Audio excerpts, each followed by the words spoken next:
Welcome to The Explainer. Today, we're setting the stage for a technical autopsy of what honestly might be one of the most frustrating, workflow-destroying software bugs currently haunting macOS power users.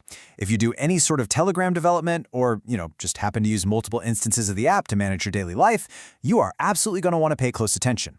We are looking at the infamous Telegram mini app freeze.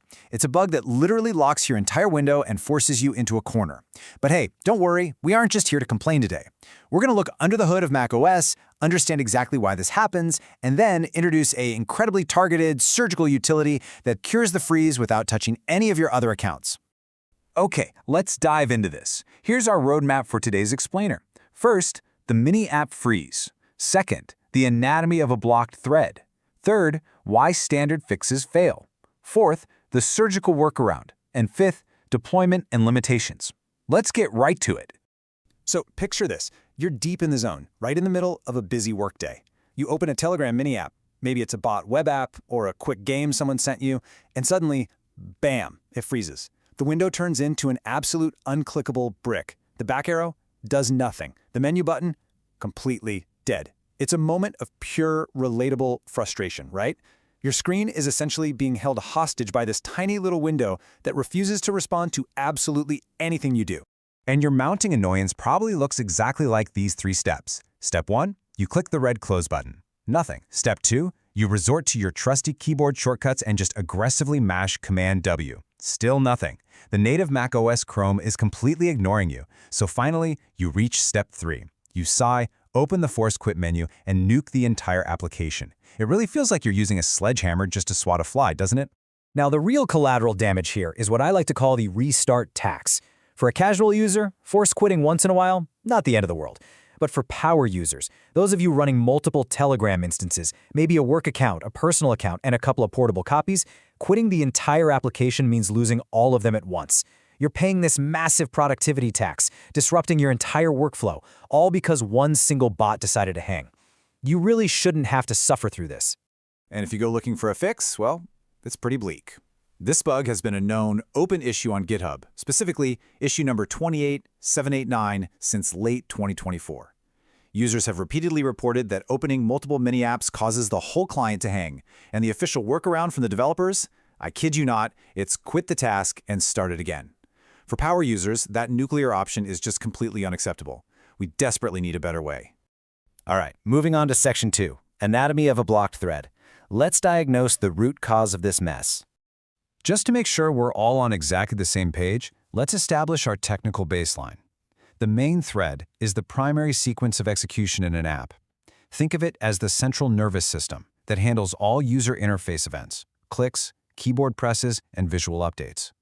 When this thread gets blocked, the application literally cannot process anything new. It's essentially paralyzed. Now, what's really interesting about this slide is how Telegram specifically handles these windows. Telegram on macOS renders many apps using WebKit views, WK Web Views, and embeds them inside custom NS windows. This means the native-looking Chrome around the window, like that red close button, isn't actually standard macOS. It is part of Telegram's own custom UI. So, clicking close or hitting Command W sends an event directly to Telegram's main thread. But when 2 or more mini apps are running and just one of them blocks that main thread, which is the root of our bug here, no UI event can close the window. Every single click you make just queues up indefinitely behind that blocked thread. You're just creating an inescapable line of dead clicks.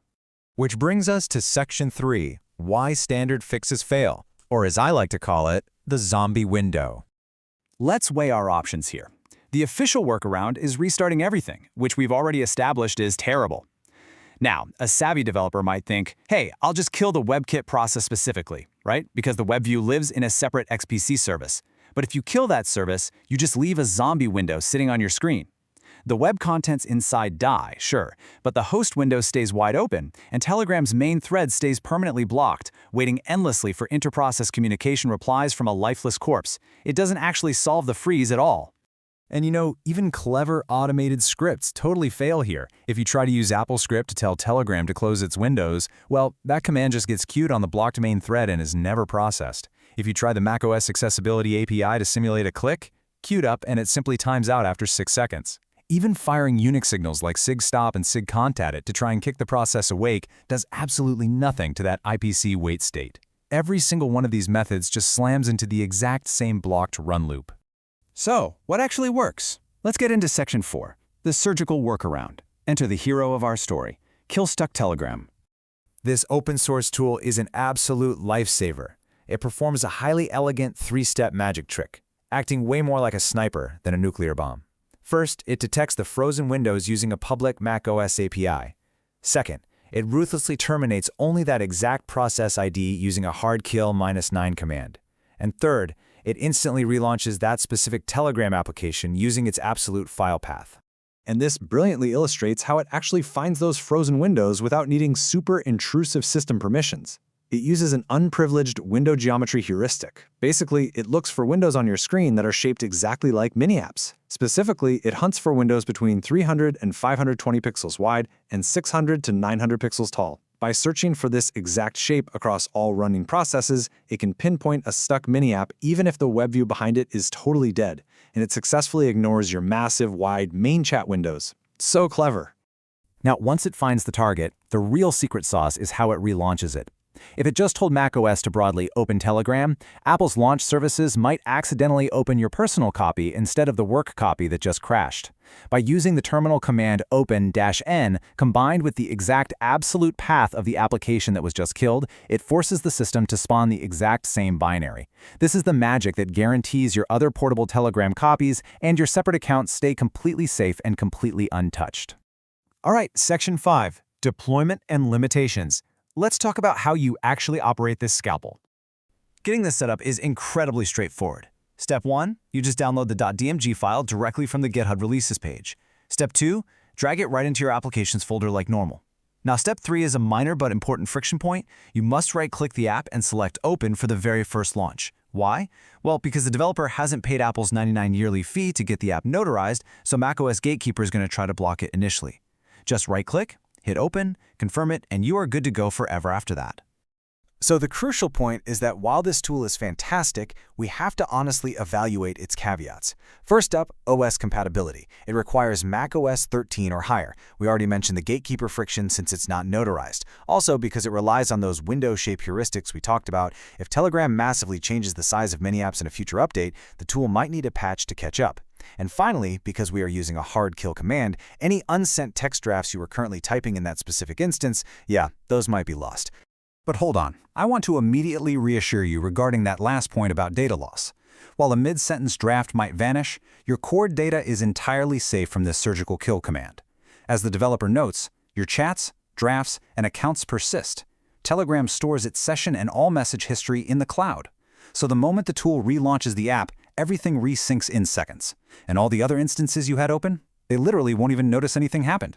So, we've seen the symptoms. We've analyzed the totally blocked main thread, and we've explored a highly targeted, brilliant little utility that restores order to your workspace without nuking your entire workflow. Yes, sure, it's a workaround for an upstream issue, but it gives you your control back. So I leave you with this final thought. Until Telegram finally patches this underlying bug, isn't it time you stopped paying the restart tax? Go grab the tool, streamline your Telegram development, and take back your screen. Thanks for joining me on this explainer, and keep learning.